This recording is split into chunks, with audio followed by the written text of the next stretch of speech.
si Ninong Art Canlas ng Pier 1 Game Farm and ng Canlas Brothers. Ito naman po si Kanokma TV. Search nyo na lang po sa YouTube, Kanokma TV. Yan.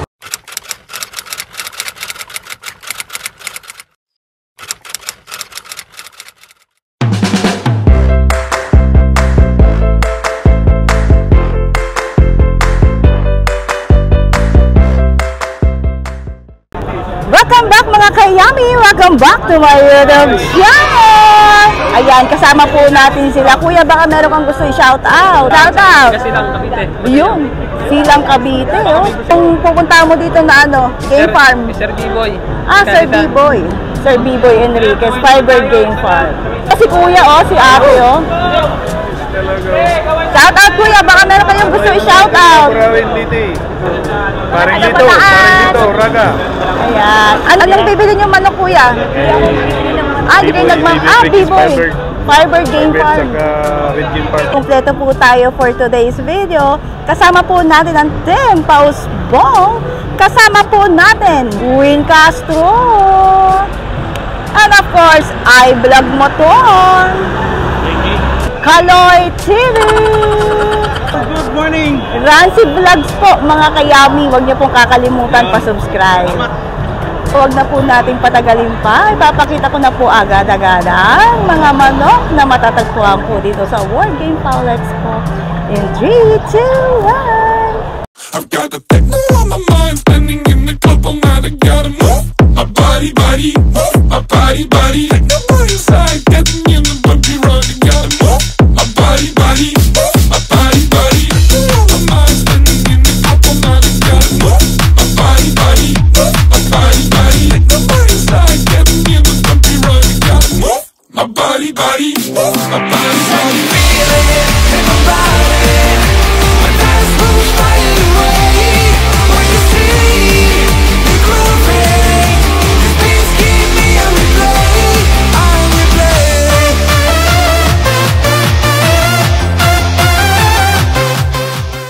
Good morning. Can you tell us anong name po ng game farm po natin? CMC Game Farm. CMC means Cesar Melendres Calvo. Can you tell us about what meron sa CMC Game Farm? Well, they know me for the Joe Goods, but I ran out of Joe Goods. It was sold out the first day and the second day. Now I only have a 50-50 Joe Good right now, crossed with a Kelso. So, anong bloodline sir natin? Well, right now I have this is a round head, and but anyway, I have a round heads. This is a minor blue. Yeah, that's originally came from Rex Minor. Yes, that's a round head. This one, sir, ano ba to, sir? Imported? They are F1, which means they were born here, but all the parents are imported. Lahat sila galing sa States. Lahat sila galing sa States. Ano name mo to, sir? That's a minor blue. Minor blue. Sa Tagalog, abuhin. Minor blues are crossed with all kinds of stuff. Sometimes you'll get that color. They call it pile. Sometimes you're gonna get a blue.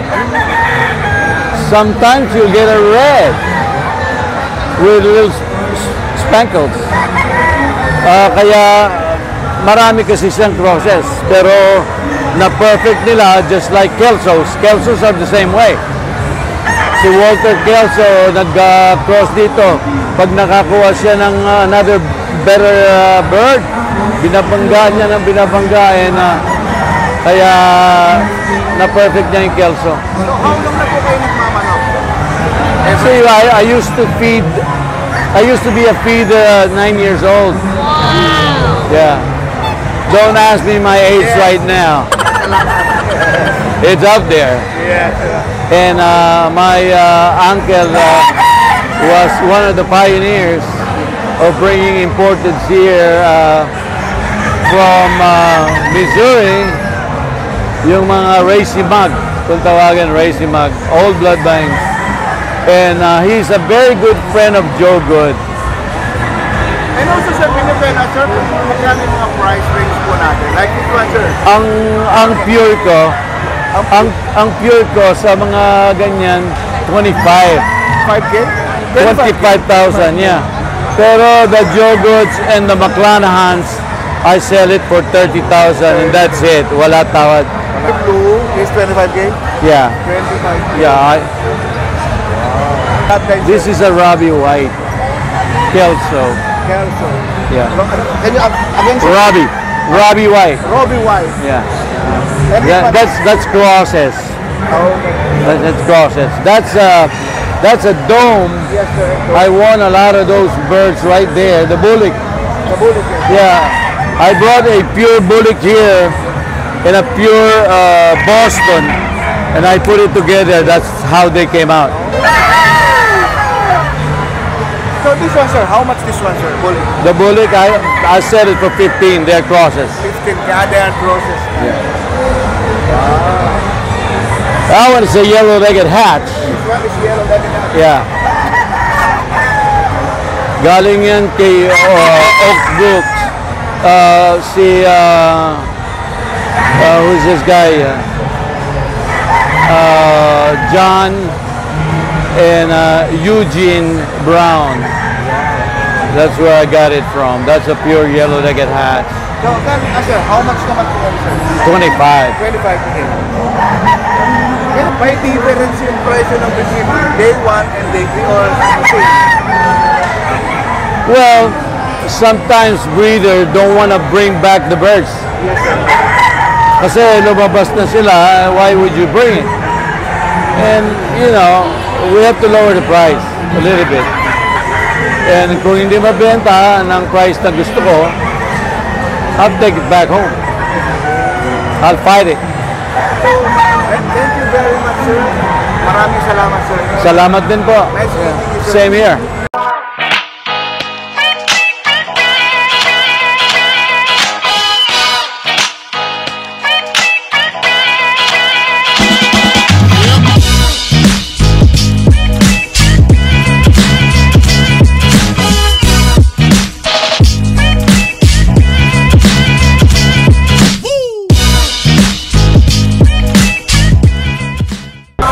Ako pala si Ninong Art Canlas ng Pier 1 Game Farm and ng Canlas Brothers. Ako naman po si Kanokma TV. Search nyo na lang po sa YouTube, Kanokma TV. Yan. Normally, ang mga bloodlines na gamit namin ay galing kay Sir B-Boy Enriquez. So, nung naman kami last year, nag-double champion ang Canlas Brothers and nag-runner-up nung previous na palaban. Gamit din siyempre yung mga bloodlines na pinopropagate natin ngayon or pinaparami. So medyo proven sila and marami rang nakakuha sa amin na nagpanalo. Right? So normally ang gamit natin ng mga bloodlines ay mga Kelso, Red Kelso and White Kelso from Sir B-Boy Enriquez. So meron din tayong mga Golden Boy 5K sweater from Red Game Farm and AEJ Game Farm. And medyo natutuwa tayo ngayon sa mga bloodline natin na lasak or yung mga spangled. So ayan yung mga pinaparami natin ngayon and ngayong early bird, meron tayong mga crosses ng mga spangled cross ng Sweater Kelso, spangled cross ng Paul Spark Gray and Zanino White. So crosses siya pero lasak pa rin ang lalabas. Ayan. Yeah. Hello.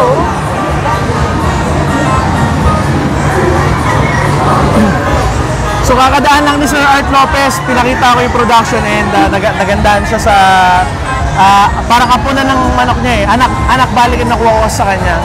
So nung day 1 tsaka day 2, ito talagang halos kinukuha sa amin. At saka yung mga pure white Kelso at saka cross white Kelso. So kanina galing si Sir Art Lopez dito para i-check niya itong mga production na kasi yung mga magulang noon ay nakuha ni Ninong Art kay Sir Art Lopez. So gusto rin niya makita kung ano yung resulta ng mga anak. So ito, tuwan-tuwa siya dahil talagang halos parehas na rin ng katawan at itsura ng personal breeding materials niya. Actually, nakuha ko sa kanya, personal breeding materials niya yun. So parehas kasi kami ng pangalan ni Sir Art eh. And ayun, nabigyan tayo ng mga additional na mga breeding materials through gift bird. So nabigyan niya tayo ng mga gift bird na white hatch and yung kanawayon niya. Ayan. So yun yung mga additional na abangan sa Canlas Brothers. Ayan. So Montalban Rizal pala yung farm namin. Tatlo kami magkakapatid. Magkakaibang farm kami. Pero isang location kami. Saan ang location pala nito sa farm? Ang location po ng farm namin is Montalban Rizal, tapos Barangay Macabud. Ayan po. Baka naman kung may pasyalan sila. Pwede po, pwede. Pasabi lang kayo, welcome na welcome po kayo lahat. Sa mga gusto mag-farm visit, hopefully by March, ready na yung mga farm namin dahil naglipat kami ng mga farm. So hopefully, kapag pumunta kayo sa farm namin, automatic yan, tatlo kagad kami magkakapatid ang makikita nyo.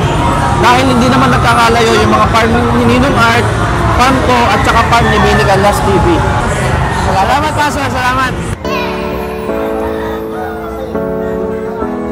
Yan yung mga manok nila po.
Grand Point Game Farm po. I'm Dr. Ram Ratio. Yes po. Doktor ng tao. Ay, hindi ba ako doktor ng Specialist niyo po. family and community medicine. Medical field din ako, ano, I'm a civil servant. Okay. Yun na nga, medyo karamihan magsasabi na doktor ako sa hayop, pero bata pa, maliit talaga, passion ko talaga. May dugo talaga. Oh, kasi I'm Montilla by blood, Montilla from Bacolod. Yung both sides ko hindi ko makita. Hindi ko saan na ano yung hilig ko sa manok. I guess Montilla from Bacolod. Nene Ebelio and I think I believe Algar Garcia is also Montillas. And then may mga tito ako, Roncal Montilla, Congressman Roncal Montilla, na ano, kaya siguro wala sa parents ko pero sa mga lolo ko. Kaya siguro ano. Sir, kayo tell us kung ano naman po yung mga blood types na kinakadala niyo. Okay. Nag-start ako sa Boston talaga. Way back 25 years ago. Nagsimula ako ng Boston from Lancy de la Torre. And then Boston at saka Lemon. Yun yung mga basic na bloodlines ko. And then ang sweater ko noon, way back 20 years ago, 2 to 6. Yung sweater Abelio pa dati. Nung college pa ako, nag-iipon-ipon lang ako ng mga pera ko. Kasi hilig ko talaga eh. Yung baon ko, iniipon until nakaipon ako sa baon ko lang. I'm a proud backyard breeder. Backyard lang ako po. Actually, it's my first time to join here. Matindi yung pinagdaanan ko, pero as backyard, pero proud backyard breeder ako. Nagsimula lang sa 1, 2, 3, nag-iipon ng sariling baon. Dati, nung tryo pa noon, 20 years ago, ano pa, ang bili kong kay Sir Nene, no, 25,000 pa. Kay Manong Lancy, ano pa, 45 pa. Ngayon, 200, 100,000. At least, sir, di ba? Yun, tapos na-infuse ko yun over the years kasi magkumpare kami ni Manong Vic Yulatik. Sir, magkano naman ang mga price points yung mga malakang? Actually, yung price ko is 25K per brood stag and then 10K yung kulat ko. So, may pakakaiba ba ng price since day 1 ngayon, day 2? Yun lang yung problem namin kasi nga, at yung first day, lahat naman talaga, gwapo sila yung dinala namin kasi ayaw namin mabalik sa Butuan. May mga backyards din tayo na mimili na talagang magaling talaga. Yung nauna, actually, yung naiwan ko na lang, only few, kunti na lang. So, ang mahal ng shipping ngayon, so nagda-drop kami ngayon. Yung ano namin ngayon, pair namin ngayon na lang is 10 na lang. Before is 25. Ito. 10,000 na lang. Blood type is, sir? Boston po. Boston. From 10K, dati 25,000. Yes. Mas parang hindi na po baka At saka yung isa ko, ito pure Cali Hatch to. Asking price ko to 25. Ngayon, pinaba ko na lang to 8K. Yes. So, that's pure Cali Hatch. Yeah. 5 to 6 months old lang. Colonel Given Such. Bulit sa kanya. Colonel Given Such. Okay. And this one is my dome. May creation. Grand Point Dome lang yung tawag ko dito eh. Grand Point. Dome. 5 lang. Di pa siya gaano ka, di pa siya gaano. Kasi 5 months lang. 5 to 6 months. How much this one, sir? Binaba ko na lang to 8K. 8K from 25K. Yes. Wow. And then ito, it's also Punggal sweater. Punggal sweater kasi it's a din fair sweater. Natanggal lang yung kahit niya, kaya naging tinawag siya na Punggal. But basically, it's din fair sweater. 5K, yeah. James Fuentes Gray. Yeah. That's 30K. 30K. Yeah. Robbie White. Ding for Robbie White Kelso. Robbie White. It's also 30K. Hindi ko na talaga kaya mababa. Sa pure lemon. Pure lemon. Lemon na hindi siya Duke Halsina lemon. It's yung lemon na galing kay Montiero. Montiero Lemons. Maraming salamat. Yes po. Yeah, nice meeting you. Rocio. Yes po, doktor. Doktor ng manok, hindi sa ng tao. Nice meeting you, sir. Nice meeting you, sir. Padala ko na linyada ngayon is Bensis Black at saka yung winning line ko na Cardinal Club Kelso at saka yung Moneymaker Dome ko. 15 sa lalaki, 8 sa lalaki, 15 sa lalaki, 8 sa babae, mga kaya. Magkano dito sir?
Lemon Guapo, 20K. Kasi ito, Dakalsi rin, no kuya? Dakalsi rin, ganun din, parehas din. Ito kuya? Lemon Guapo po. Lemon Guapo, 20K din. Halos pare-parehas to kuya? Opo. Yellow Legged Hat. Ito kuya? Opo. Yellow Legged Hat. Yellow Legged Hatch. 20K din kuya. 20 rin po. Ito kuya? Lemon Guapo po. Lemon Guapo. Lemon Guapo, 20K mga kayami. Ito mga kayami, mga pudas, tigta 10K po. Mga Lemon Guapo saka Yellow Legged Hatch. Tigta 10K po yung mga babae. Sa Duck Halsey Gray mga kayami po is 20K mga kayami. Tapos sa pulet naman niya is 10K. Dami sa pulet.